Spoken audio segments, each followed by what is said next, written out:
Find the median of the data. നമുക്കിവിടെ എന്താണ് കണ്ടുപിടിക്കേണ്ടത്? മീഡിയൻ ആണ് കണ്ടുപിടിക്കേണ്ടത്. അപ്പോൾ ആദ്യം തന്നെ തന്നിരിക്കുന്ന നമ്പറുകളെല്ലാം അസെൻഡിങ് ഓർഡറിൽ എഴുതണം.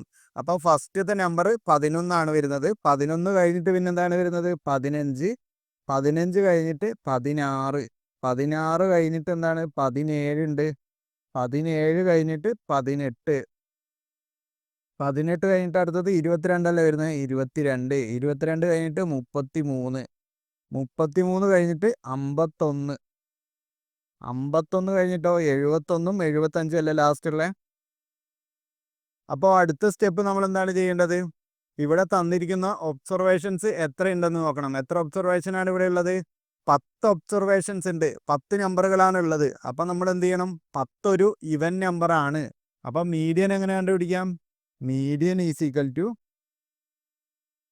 നടുക്കത്തെ 2 നമ്പറുകൾ എടുക്കുക. ഏതൊക്കെയാണ് വരുന്നത്? 18ഉം 22ഉം അല്ലേ? അതിൻ്റെ ആവറേജ് എടുത്താൽ മതി. 18 പ്ലസ് 22 ഡിവൈഡഡ് ബൈ 2 ചെയ്യാം. 18 പ്ലസ് 22 എന്ന് പറയുമ്പോൾ എത്രയാണ്? 40 വരും. 40 ഡിവൈഡഡ് ബൈ 2 എന്ന് പറയുമ്പോൾ 20. 20 ആണ് ഈ ക്വസ്റ്റ്യൻ്റെ കറക്റ്റ് ആൻസർ.